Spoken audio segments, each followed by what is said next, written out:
I've seen a lot of change, been through a lot of pain. Some things are not the same as they were a year ago, but all will be okay. I move on each and every day. The past is where it stays. Way back a Merhaba arkadaşlar, kanalıma ve videoma hoş geldiniz. Yine güzel bir sofra ile karşınızdayım. Umarım sizlere de fikir olur. İlk olarak ev yapımı limonata ile başlıyorum. 2 portakal ve 2 limonla yaklaşık 3-3,5 litre limonata çıkıyor. 15 dakikada yapabileceğiniz mis gibi ev yapımı limonata. Portakal ve limonun kabuğunu soyup sularını sıkıyorum. 2 su bardağı şekerle kabukları robotta çekiyorum.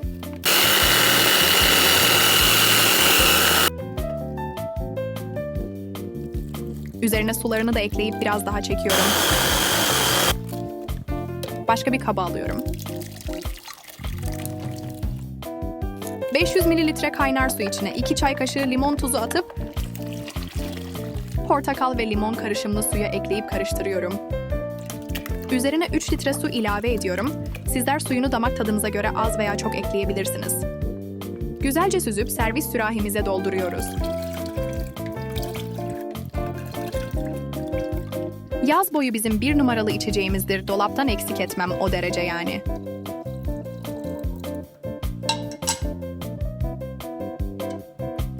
Renginin güzelliğine bakar mısınız? Sırada porsiyonluk çikolatalı güllacım var. Daha önce hiç denediniz mi? Çikolatalı güllaç enfes bir şey. Pratik soğuk baklava diyebiliriz.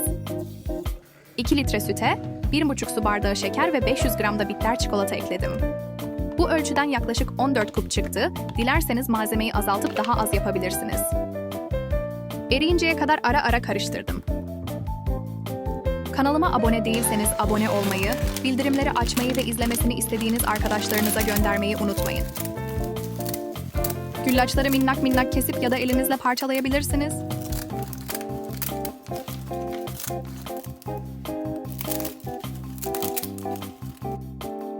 Kaselerin dibine çok az çikolatalı sütten koyup üzerine güllaç parçalarını ekledim. Aynı işlemi dilediğiniz kadar yapabilirsiniz. Kıvamı sulu istiyorsanız güllacı daha az. Çikolatalı sütünü daha çok kullanabilirsiniz. Bu şekilde güllaç bitene kadar aynı işlemi yapıp üzerini dilediğiniz şekilde süsleyebilirsiniz. İsterseniz de uygun bir tepside de yapabilirsiniz. Üzerine rende çikolata, Antep fıstığı ve çilek kullandım ben.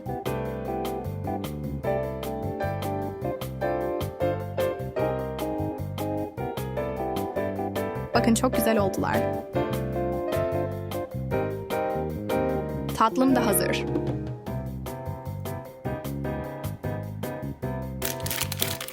Şimdi sırada milföy çanaklarım var. Oda sıcaklığına gelen milföyleri ortadan kestim. Bu aşamada muffin kalıbına ihtiyacımız var, lakin ısıya dayanıklı kaselerde kullanabilirsiniz. Aralıklı olacak şekilde yağladım. Üzerine milföyleri kapattım.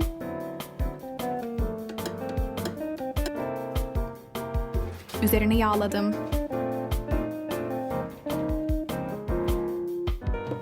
Çatalla delip 180 derece fırında üzeri kızarana kadar pişirdim.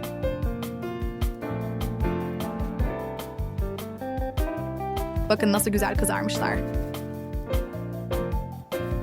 Bunun içine istediğiniz gibi tatlı tuzlu doldurabilirsiniz. Bir tane küçük boy kırmızı lahanayı videodaki gibi soyacak yardımıyla ince ince doğradım. Az sıvı yağ gezdirdiğim tavaya alıp üzerine tuz serptim ve çok az kavurdum.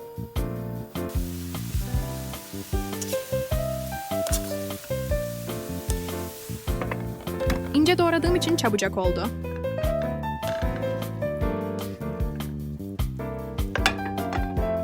Soğuması için bir kaba aldım.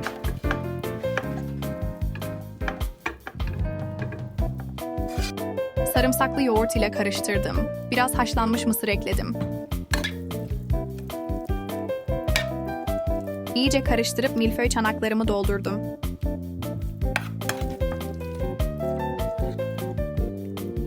Beğeni ve yorumlarınız benim için çok kıymetli. Lütfen Lütfen desteklerinizi esirgemeyin. Çanaklarım da hazır. Şimdi sırada sofranın as solisti, belen tavada.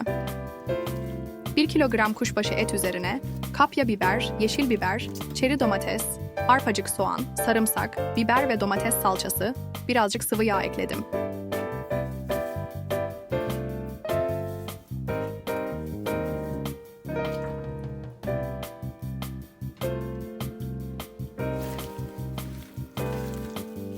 Tuz, pul biber, karabiber ve sarımsağı ekleyip iyice harmanlıyorum ve tepsiye yayıyorum.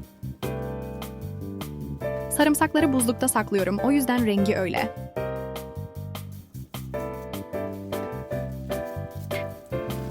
Üzerine kuyruk yağını serpiştiriyorum.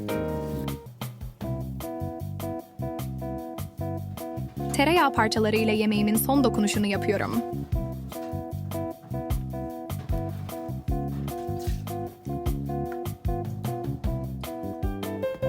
Üzerine kapatmak için hamur yapacağım. 1 kase un üzerine birazcık tuz serptim. Az su ekleyip ele yapışmayan bir hamur yoğurdum.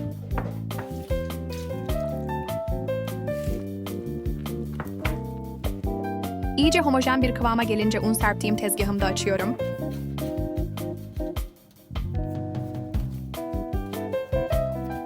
Tepsim dikdörtgen olduğu için ona göre ayarlıyorum.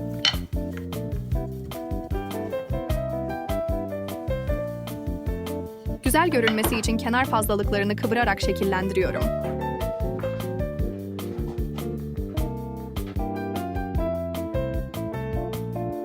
Bir yumurta sarısı üzerine 1 yemek kaşığı yoğurt ve sıvı yağ ekleyip iyice karıştırıp üzerine sürüyorum.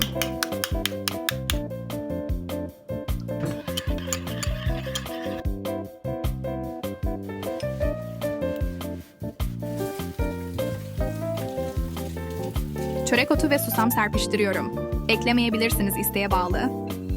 200 derece fırında alt ayar kısmı açık şekilde yaklaşık 1 saat pişiriyorum. Kabaran hamura bıçakla delikler açıp 1 saat sonrasında alt üst ayarda üzeri kızarana kadar fırında tutuyorum. Şimdi sırada havuçlu pilavım var. Tereyağı ve sıvı yağ ekledim tavama.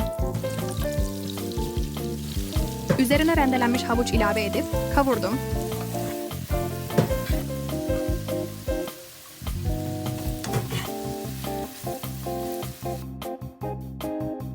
Bir kase basmati pirinç kullandım. Suyu ve tuzunu atıp kapağını kapattım. Pişmeye bıraktım. Ufak bir hatırlatma. Kanalıma abone olup bildirimleri açmayı ve izlemesini istediğiniz kişilerle paylaşmayı unutmayın. Pilavımın süslemesinde kullanmak için pancarları ince ince dilimleyip az sıvı yağ ve tuz serpip üzerine kapatıp pişirdim. Pilavım da çok güzel pişti. Servis tabağıma alıp süslemesini yapıyorum. İyice bastırmadığım için sıkışmamış, biraz çatladı çevirince. Pancarları bu şekilde kullandım. Sizlere de fikir olsun.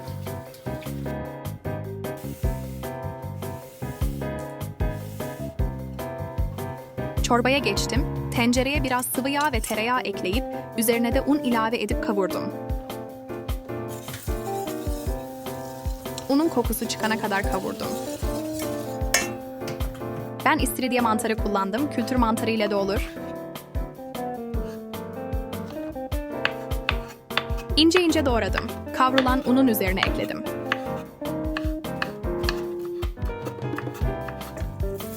Biraz da mantarla kavurup üzerine kaynar su ilave ettim.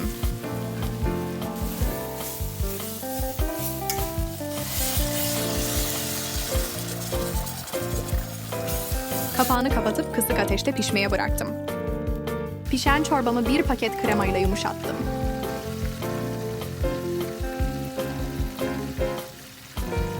Tuz ve karabiber ekleyip servis kaseme aldım.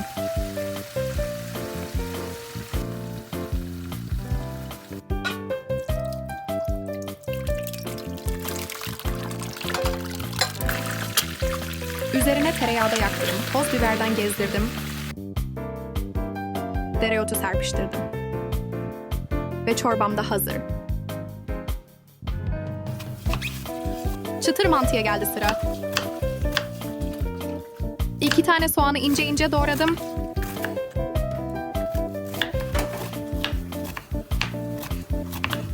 Bir tutam da maydanoz ince ince kıydım. Üzerine 500 gram kıyma ekledim.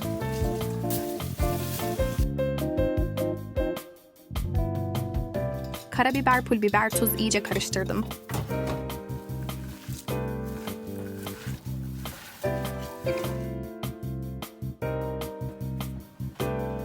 Yufkayı açıp ortadan kestim ve diğer parçanın üzerine kapattım. Düz sarabilmek için kenarlarından da biraz kestim. Kestiğim kısmı uzunlamasına kıymalı içten koyup sıkıca sardım.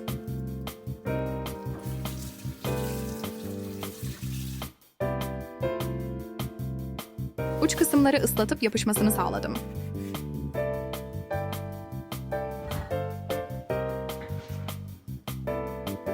Birer parmak kalınlığında kestim. Kızgın yağda kızarttım.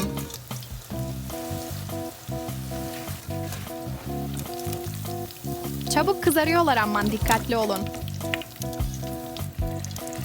İkinci postayı da attım. Üzerine sarımsaklı yoğurt ve tereyağı sosundan da gezdirdim.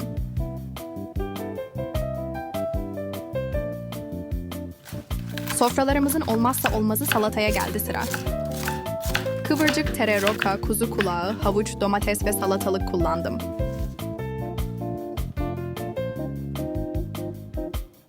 Mutfakta olmayı, yemek yapmayı, hamurla uğraşmayı çok seviyorum. Yemeklerimi keyifle hazırlıyorum, keyifle ikram ediyorum. Rabbim sevdiklerimizle birlikte nice güzel sofralarda oturabilmeyi, güzel muhabbetler edebilmeyi nasip etsin. Sizler nerelerden izliyorsunuz? Beni yorumlara yazın lütfen. Kanalıma abone değilseniz abone olmayı, bildirimleri açmayı ve izlemesini istediğiniz arkadaşlarınıza göndermeyi unutmayın. Salatamı da bu şekilde hazırladım arkadaşlar. Sadece zeytinyağı gezdirdim. Limon, tuz ve nar ekşisi sofrada herkes tabağına istediği kadar alıp döküyor. Sofrayı biricik kızım kurdu, benim sağ kolum. Allah hayırlı ömürler versin cümlemizin yavrusuna ve bizlere.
Yeni videolarımdan haberdar olmak için bildirimleri açın. Videomu sonuna kadar izlediğiniz için teşekkür ederim. Bir sonraki videomda görüşmek üzere. Allah'a emanet olun arkadaşlar.